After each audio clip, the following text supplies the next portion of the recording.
নমস্কাৰ বন্ধু বান্ধৱী তথা আত্মীয় স্বজন মই মোৰ চেনেল দি হোম বলানিজ ফেমিলিলৈ আপোনালোক পুনৰ স্বাগতম জনাইছোঁ। আপোনালোক নিশ্চয় খুব ভালে আছে।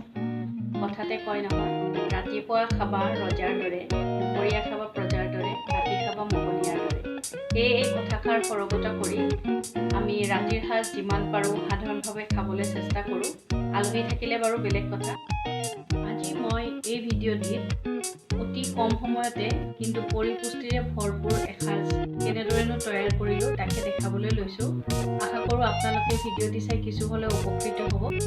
এয়া দুপৰীয়া বনোৱা দাইল আছে অকণমান, এজনক তাৰ জোখেৰে, কিন্তু আমি যিহেতু 4জনীয়া পৰিয়াল গতিকে গোটেইকেইজনকে নাতিব, সেয়ে মই এইখিনিকে অকণমান মডিফাই কৰিম।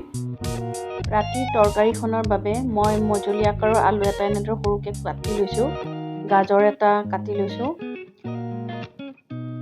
লগতে বন্ধাকবি অলপ ডাঙৰ ডাঙৰকৈ এনেদৰে কাটি লৈছোঁ আৰু মটৰ এমুঠি দিছোঁ। কেঁচা মটৰ বাকলিৰ সৈতে আনিলে মই এনেদৰে চেলাই টেমাত ভৰাই থওঁ যাতে যিকোনো তৰকাৰী বনাবলৈ সহজ হয়।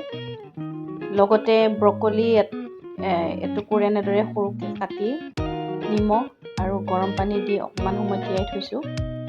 এই পাচলিখিনিৰ উপৰিও যিকোনো পাচলি ইয়াতে যোগ কৰিব পাৰে, ৰঙালাও হওক, ফুলকবি হওক, ওলকবি হওক, যিকোনো বিন আদিও দিব পাৰে। লগতে ইচ্ছা কৰিলে ইয়াতে পনীৰ, মাছৰুম, চয়াবিন যিকোনো প্ৰটিনযুক্ত পাচলিও ইয়াতে যোগ কৰিব পাৰে। গোটেইখিনি তৰকাৰীয়ে মই একলগ কৰি লৈ ল'লোঁ। এতিয়া কেৰাহীত তেল গৰম হ'বলৈ দিছোঁ। তেলখিনি গৰম হৈ উঠিছে। ইয়াতে মই পাঁচফোৰণ, শুকান জলকীয়া এটা আৰু তেজপাত খিলা দি দিম।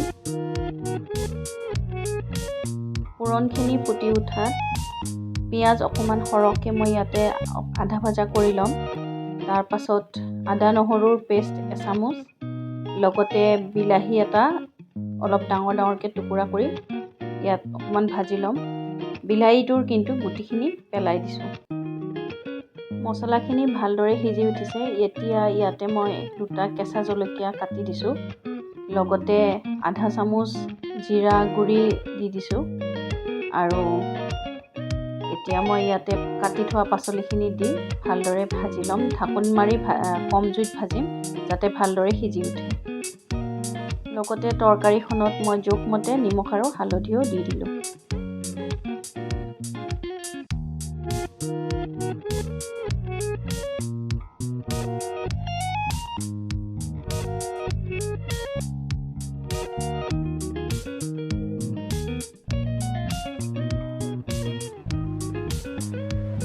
তৰকাৰীখন মাজে মাজে লৰাই থাকি আধা সিজা হ'লে অকণমান গৰম পানী দি মই আকৌ ঢাকোন মাৰি সিজিবলৈ দিম।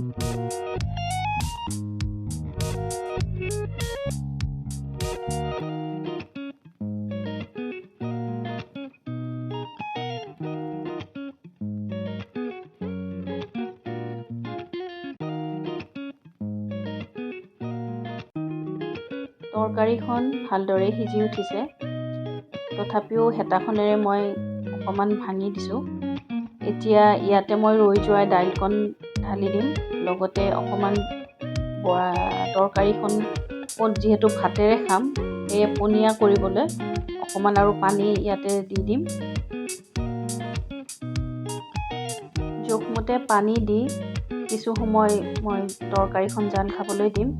এনেদৰে বনোৱা তৰকাৰী পৰিপুষ্টিৰেতো ভৰপূৰ হয়েই, লগতে দিনত ৰৈ যোৱা দাইলকণৰো কামত আহে। দাইল তৰকাৰী বেলেগ বেলেগকৈ নবনালেও হয়, যিহেতু ৰাতিৰ সাজৰ যোগাৰ অতি সোনকালে হৈ যায়। এয়া মোৰ তৰকাৰীখন হৈ উঠিছে। এয়া ৰাতিৰ সাজ ৰেডি হৈ গ'ল। লগত পাপৰ লৈছোঁ সেকি আৰু ভাত। এনেদৰে আজি আমি ৰাতিৰ সাজ খালোঁ। আপোনালোকে ভিডিঅ'টি চাই নিশ্চয় ভাল পালে। আজিলৈ ইমানেই।